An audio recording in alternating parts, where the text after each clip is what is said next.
The betrayal. A tale of deception and dread. The day began as most mornings did in the Dmer household, bathed in the soft, golden light of sunrise. Jeffrey Dmer, a distinguished architect known for his precision and success, sat at the breakfast table. With his neatly combed salt and pepper hair, and a crisply pressed shirt, he was the embodiment of meticulousness. He sipped his coffee, the bitter warmth a familiar companion, as he skimmed through the newspaper. Across the kitchen, his wife, Susan, moved with an effortless grace that had captivated him for nearly 3 decades. Draped in a silk robe that shimmered like liquid silver under the sunlight, her presence was magnetic. Her elegant movements, as she prepared breakfast, spoke of years of refinement. Tonight was their 29th wedding anniversary, and the anticipation of the celebration filled the house. Decorations were strewn about in preparation, and the catering team was set to arrive shortly.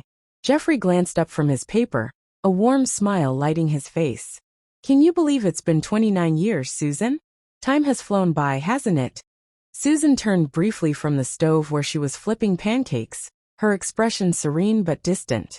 "It certainly has," she replied, her tone oddly subdued. "But don't forget, there's still plenty to do for tonight's party." Her distracted manner did not go unnoticed. Jeffrey's smile faltered as he studied her. She had seemed detached lately, her thoughts often elsewhere. He told himself it was the stress of organizing a grand event, yet an inexplicable unease gnawed at him. As the morning unfolded, Jeffrey's suspicions deepened. Susan's phone buzzed incessantly, and each time she would answer hurriedly, her voice low and urgent. Her excuses were vague, and the cheerful facade she wore felt forced. "Who keeps calling?" Jeffrey ventured, aiming for casual, but failing to mask his concern. "Oh, just some last-minute arrangements," Susan replied, slipping her phone into her pocket with a strained smile. "Don't worry about it." Jeffrey nodded, though the unease in his chest only grew. He decided to distract himself with the preparations, heading outside to check on the garden. The sprawling space was alive with activity as decorators hung fairy lights and arranged bouquets of roses. The vibrant blooms and neatly trimmed hedges were a testament to the couple's shared love for perfection. The Bennetts, their neighbors and close friends, stopped by. Lisa Bennett, Susan's confidant, hugged Jeffrey warmly. 29 years. You two are such an inspiration, she gushed. "Thank you, Lisa. It's been quite the journey," Jeffrey replied, though his gaze drifted back to the house, where he caught a glimpse of Susan speaking animatedly into her phone. Inside, Susan ended another whispered conversation. She leaned against the counter, her mind racing. The calls weren't about the party. They were from Larry, the man who had unexpectedly swept into her life months ago. Their connection had started innocently enough, but had quickly turned into something much more intense. Now a storm of guilt and exhilaration roiled within her. By mid-afternoon, Jeffrey returned from a walk around the neighborhood, his thoughts heavy. The usual comfort he found in familiar streets was absent, replaced by a persistent dread. He ran into his old college friend, Frank, who noted his preoccupied expression. "You seem distracted, Jeffrey. Everything all right?" Jeffrey forced a chuckle. "Just a lot on my mind with the anniversary party tonight." Frank clapped him on the shoulder. "Don't worry. You and Susan are the perfect couple. Tonight will be wonderful." But Jeffrey wasn't so sure anymore. A night of shattered illusions. As evening approached, the Dmer residence transformed into a scene of elegance and grandeur. The delicious aroma of gourmet dishes filled the air, mingling with the hum of laughter and chatter as the first guests arrived. Jeffrey busied himself with last-minute adjustments, ensuring every detail was flawless. The doorbell rang, jolting him from his thoughts. He strode to the door, expecting an early guest. Instead, his smile froze as he took in the imposing figure before him. A tall, muscular man with a cocky grin stood on the doorstep, clad in a leather jacket that exuded danger. "Can I help you?" Jeffrey asked, his voice steady but tinged with unease. The stranger leaned casually against the doorframe, his grin widening. "Yeah, I'm here for Susan. We've got a wild night ahead." Jeffrey's blood ran cold. Before he could respond, he heard the sharp click of heels behind him. He turned to see Susan descending the staircase, her appearance shocking him to the core. She wore a daringly revealing dress, her makeup bold and provocative. Gone was the composed elegance he knew. In its place was a woman he barely recognized. Susan, he managed, his voice barely above a whisper. She reached the bottom of the stairs, her expression a mix of defiance and excitement. Don't wait up for me, Jeffrey. We'll celebrate another time. Before he could protest, the stranger wrapped an arm around her waist, chuckling. Tough luck, pal. Jeffrey stood frozen, the world spinning around him. Voices and laughter from the party became a muffled din. His wife, the woman he had loved and built a life with, was walking out the door with another man on their anniversary. Inside, Tom, Jeffrey's best friend, noticed his pale, stricken face and approached. Jeffrey, are you all right? You look like you've seen a ghost. Jeffrey forced a hollow smile. I'm fine, Tom. Just a little overwhelmed. But nothing could have prepared him for the storm that had just upended his life. A storm of betrayal, Jeffrey's resolve. Jeffrey nodded at his friend, appreciating the quiet solidarity. He drifted back into the living room, where the party roared on, oblivious to the tempest that had just shattered his world. His smile was a practiced mask, and though he engaged in small talk with guests, his mind was far from the glittering festivities. In a quiet corner, Lisa Bennett, Susan's closest friend, observed Jeffrey. Her sharp intuition had caught the tense exchange at the door earlier. Though she didn't know the details, she sensed something was amiss. She resolved to keep an eye on Jeffrey, ready to step in if needed. The evening dragged on, and the weight of betrayal pressed heavier on Jeffrey's chest. Each laugh and clink of glasses felt like a cruel reminder of the charade he was trapped in. Finally, unable to bear it any longer, he excused himself and retreated to his study, shutting the door behind him. The room, a sanctuary filled with architectural models and cherished mementos, seemed colder now. Jeffrey sank into his chair, staring at the photographs on his desk, snapshots of a life he thought was built on love and trust. The smiling faces in the frames mocked him. He picked up his phone, his finger hovering over Tom's contact. He needed someone to talk to, someone to help him make sense of the betrayal. Before he could dial, the door creaked open. Lisa stepped in, her face etched with concern. Jeffrey, I know something's wrong. Please talk to me. He looked up, his eyes shadowed with pain. Susan, he began, his voice breaking. She left with another man. Right in front of me. Lisa's eyes widened in shock. Oh, Jeffrey. I'm so sorry. I had no idea. I don't know what to do, he admitted, running a hand through his hair, his composure crumbling. It feels like everything is falling apart. Lisa crossed the room and sat beside him, her hand resting on his shoulder. You're not alone in this. We'll figure it out together. Her quiet reassurance anchored him. But as the night wore on, Jeffrey's anguish hardened into something else, resolve. The turning point. After the last guest left and the house fell silent, Jeffrey stood in the now empty living room. The remnants of the celebration lay scattered around him, confetti on the floor, half-empty glasses on tables. He stared at the door where Susan had walked out, her betrayal a knife to his heart. But he was no longer the man paralyzed by shock. A cold determination settled over him like steel. This isn't over, he murmured, his voice low and unyielding. His jaw tightened. They would regret this. Jeffrey retreated to his study, where clarity often found him. Sitting at his desk, he opened his laptop. The soft glow of the screen illuminated his face as he began his search. It didn't take long to uncover the man's identity. Larry Jensen, a local businessman with a trail of shady dealings and skeletons in his closet. As Jeffrey dug deeper, he discovered Larry's weaknesses: financial troubles, extramarital affairs, and a reputation teetering on the edge of ruin. A plan began to form in his mind, calculated and precise. This wasn't just about revenge. It was about reclaiming control of his life.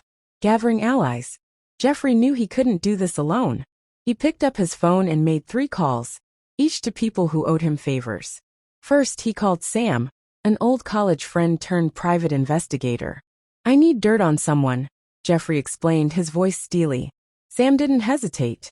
Send me the details. I'll get everything you need. Next, he called Carlos, a tech genius who could hack into anything.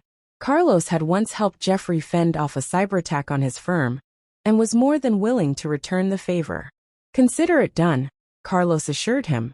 I'll dig into his finances and online activity, Finally, he reached out to Maria, a formidable woman with connections in the underworld. Years ago, Jeffrey had helped her out of a tight spot, and she hadn't forgotten. "Leave the heavy lifting to me," Maria said. "He'll regret crossing you." With his allies in place, Jeffrey leaned back in his chair, a grim satisfaction settling over him. He was no longer the mild-mannered architect. He was a man with a mission. The reckoning. Larry and Susan spent the night reveling in their newfound freedom, unaware of the storm brewing. At an upscale club, they danced and laughed, the music loud and the drinks flowing. In a quiet corner, Larry smirked at Susan. "Your husband must be losing his mind," he said, his tone mocking. Susan smiled, leaning closer. "He'll get over it." He needed a wake-up call. Larry pulled her closer, his voice dripping with confidence. "Well, he's out of the picture now. Let's make tonight unforgettable." But their triumph was short-lived. The following morning, as dawn painted the sky in muted hues, Jeffrey's plan was ready. He had every detail he needed, every piece in place. The storm had arrived. Larry drove Susan to his home, their laughter filling the car. But as they pulled into the driveway, their joy froze. Illuminated by the harsh glare of the porch light stood Jeffrey, calm and composed, his eyes glinting with malice. "Evening, Larry." "Susan," Jeffrey said, his tone chillingly polite. "Did you have a good time?" Larry sneered, attempting bravado. "What's the matter, Jeffrey? Can't handle a little competition?" Jeffrey smiled, a cold, dangerous curve of his lips. "Oh, I can handle much more than you think." Before Larry could react, shadows emerged from the darkness. Sam, Carlos, and Maria moved with precision, subduing Larry in seconds. Zip ties bound his wrists, and his struggles were futile against their practiced strength. Susan screamed, stepping forward. "Jeffrey, stop. Let him go." Jeffrey turned to her, his expression ice. "You wanted excitement, didn't you? Well, here it is." Susan's eyes filled with terror as she realized the depths of the man she had underestimated. The game had changed, and Jeffrey was no longer the man she thought she could betray without consequence. The storm unleashed. Sam, the private investigator, moved to Jeffrey's side, his expression calm and professional. His sharp eyes scanned the surroundings, ensuring no uninvited guests would disturb the unfolding reckoning. By the car, Carlos, the tech wizard, worked with quiet precision, his laptop open on the hood. On the screen, a live feed of hacked security cameras displayed the perimeters of the property, ensuring their actions remained unseen. Maria, ever the imposing figure, stood near the door, her gaze fierce and unapproachable. She was a silent sentinel, ready to handle any unexpected interference. Inside the house, Larry squirmed against his restraints, his voice a mix of anger and desperation. "You can't do this. Let me go," he roared, his struggles futile. Jeffrey leaned in close, his voice a deadly whisper. "This is just the beginning, Larry. You thought you could humiliate me and walk away unscathed? Now you'll learn what true humiliation feels like." Susan stood frozen near the stairway, her face pale with fear. The excitement that had once lit her eyes was replaced with sheer terror as she realized the depths of her husband's resolve. "Jeffrey, please," she begged, tears streaming down her face. "This isn't you. You don't have to do this." For a fleeting moment, Jeffrey's eyes softened, a shadow of the man she once loved flickering across his face. But the tenderness was short-lived, replaced by a steely determination. "You made your choice, Susan," he said coldly. "Now it's my turn." The descent. Larry's protests grew muffled as Maria expertly gagged him, her movements precise and unyielding. Together, they dragged him into the house, his muffled screams bouncing off the walls. The once cozy living room now felt like the prelude to a nightmare. The group led Larry to the basement, a space Jeffrey had quietly transformed into a chamber of reckoning. The cold concrete walls, dim lighting, and stark furnishings added to the oppressive atmosphere. In the center of the room, a single chair awaited, casting a long shadow in the faint glow of the overhead bulb. Sam secured Larry to the chair, his movements efficient and practiced, while Carlos positioned a camera, its red recording light blinking ominously. Jeffrey stepped forward, his demeanor chillingly calm. He turned to Susan, who stood trembling at the top of the stairs. "You wanted to wake me up, didn't you?" Jeffrey said, his tone quiet yet cutting. "Well, consider me awake." You'll both learn the consequences of betrayal. Larry's defiance began to crack as he stared at the camera. You'll pay for this, Jeffrey, he spat through the gag. Jeffrey's smile was devoid of warmth. I doubt that. But you will, Larry. You will. The orchestration. With an almost clinical precision, Jeffrey began to outline his plan. He detailed the web of evidence Carlos had unearthed. Financial records exposing Larry's embezzlement, documents proving fraudulent dealings, and connections to illegal activities. Jeffrey waved a stack of printed records in front of Larry's face. Did you really think you could hide this? He asked, his voice icy. Your employer will be very interested in where their money went. Larry's bravado crumbled as the weight of his actions bore down on him. His once defiant eyes now reflected sheer panic.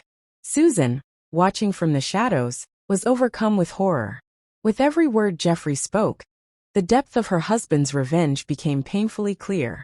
Larry's life was unraveling before her eyes, and she could do nothing to stop it. Jeffrey, please, she pleaded, her voice breaking. This has gone too far. He turned to her, his gaze cold and unyielding. Too far, he echoed, his tone dripping with disdain. This is justice, Susan. You chose him over our life together. Now you'll see what he truly is. The execution. Jeffrey moved with chilling efficiency. His first call was to Larry's employer, his voice steady and persuasive, as he laid out the incriminating evidence. The reaction on the other end was swift shock, anger, and a promise of immediate action. Next, Jeffrey contacted Larry's family. His tone was factual as he revealed the depth of Larry's deceit, ensuring that the betrayal extended beyond the professional realm. Each call was a nail in the coffin of Larry's reputation, and with every word, the walls of Larry's life closed in. Carlos, glued to his laptop, ensured the evidence reached all the right channels: law enforcement, media outlets, and corporate investigators.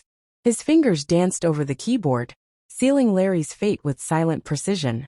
Maria remained by the front door, her sharp eyes scanning for signs of outside interference. Though her imposing presence deterred any interruption, her loyalty to Jeffrey was unwavering. Sam, watching from the shadows, felt a twinge of unease. He had known Jeffrey for years, but had never seen him like this. A part of him admired Jeffrey's resolve, but another part worried about how far his old friend would go. The finale. Larry's defiance gave way to despair. His voice was barely a whisper as he choked out, "You'll ruin me."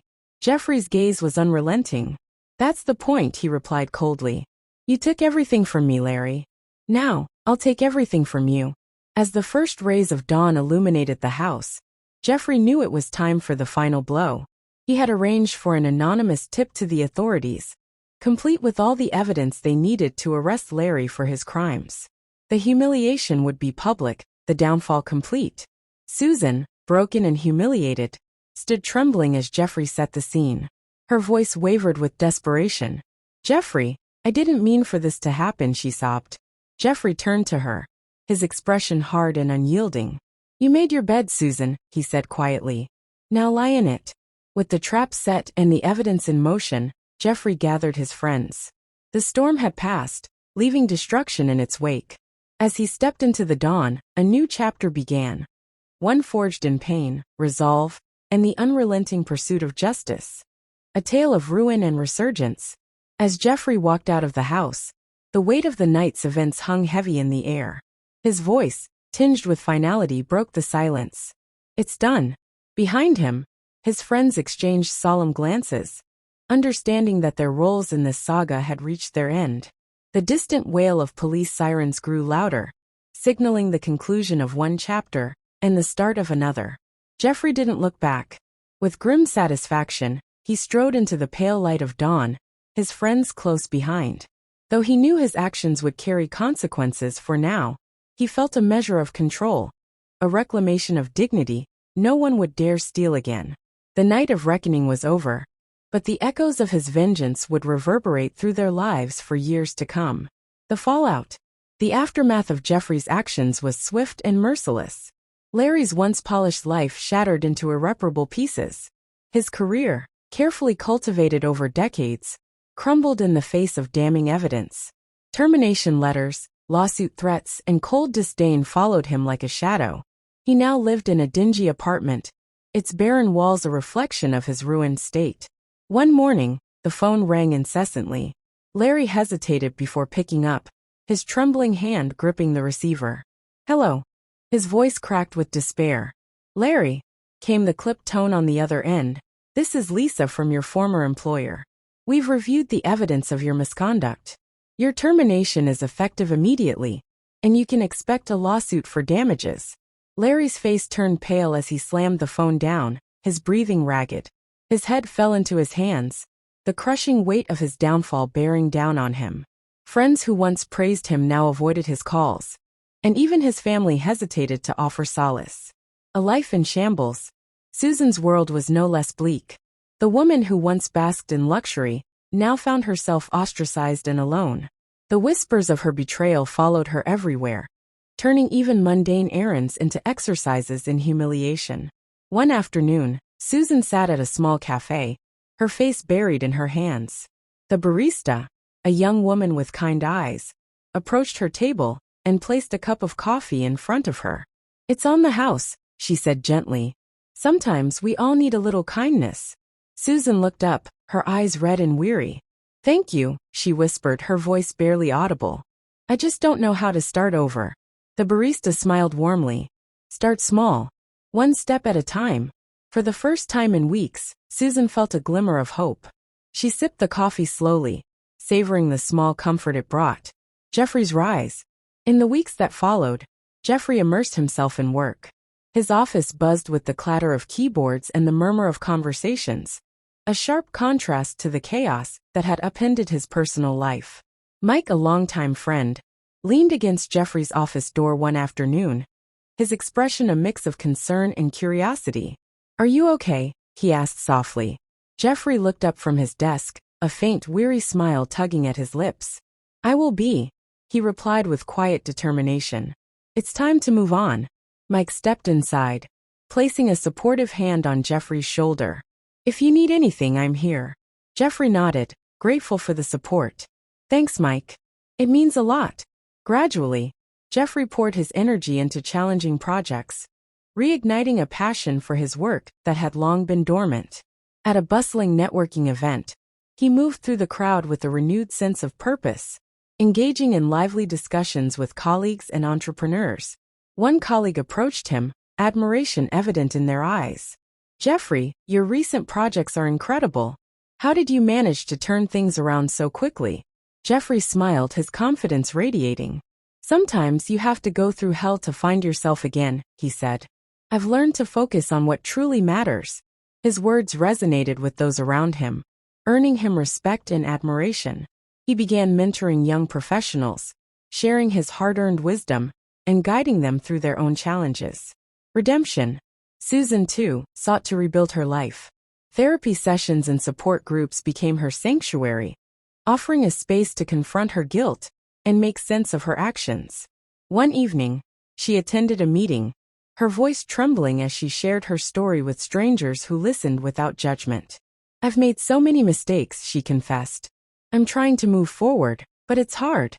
A fellow attendee, their smile kind and encouraging, responded, "We've all made mistakes. What matters is what you do next. Keep moving forward, one step at a time."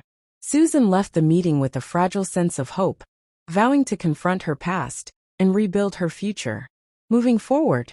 As time passed, Jeffrey and Susan charted separate paths, each shaped by the fallout of that fateful night. Jeffrey's professional achievements flourished, his reputation restored by hard work and resilience. Susan, though slower to recover, found small victories and acts of self-reinvention, each step bringing her closer to a new beginning. One evening, as the sun set over the city, Jeffrey sat at his desk, reflecting on the turbulent months behind him. The betrayal still lingered, but it no longer consumed him. Staring out the window, he watched as the city lights flickered to life, casting a warm glow over the skyline. "Sometimes you have to go through hell to find yourself again," he murmured, his voice steady. "And sometimes, that journey makes you stronger than you ever thought possible." With a deep breath, Jeffrey prepared to face the future, a man hardened by pain, but determined to thrive.